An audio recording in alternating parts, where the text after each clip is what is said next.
I grabbed the bat from the corner right over here and started hitting him in this area, and he ran down here, and I continued to.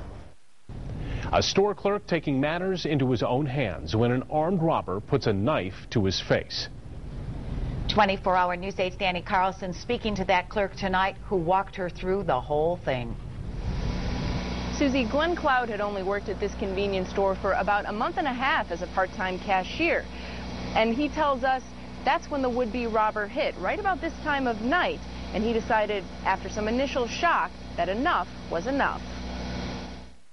Glenn Cloud says he wasn't really thinking about anything but surviving. I looked back at it and saw the video and how close he'd come to me with the knife and everything, and I guess in hindsight, it's kind of like, wow, that is kind of scary. So mad, says Cloud, that a customer who had been in the store before would threaten to end his life, all for a few $100s. Enough is kind of enough. It's hard for everyone, everywhere right now. And to have somebody, you know, just have the audacity to just try and take it, not earn it, but simply just take it away, it gives people cause, I think, in their own minds to really want to strike back. So instead of surrendering when the would-be robber wielded his knife and demanded money, Cloud decided to grab this bat that's kept behind the counter at Lexa's, a bat recently named Slugger. I think nobody ever thought that it'd get picked up and used for anything like it was. And fight back.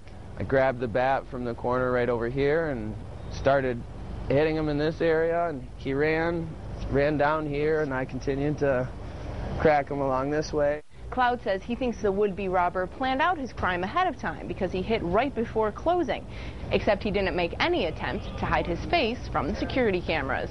Grand Rapids police have released this picture of the suspect from that security video. He's described as a black male between 35 and 40 years old, 5'9" to 5'11" inches tall.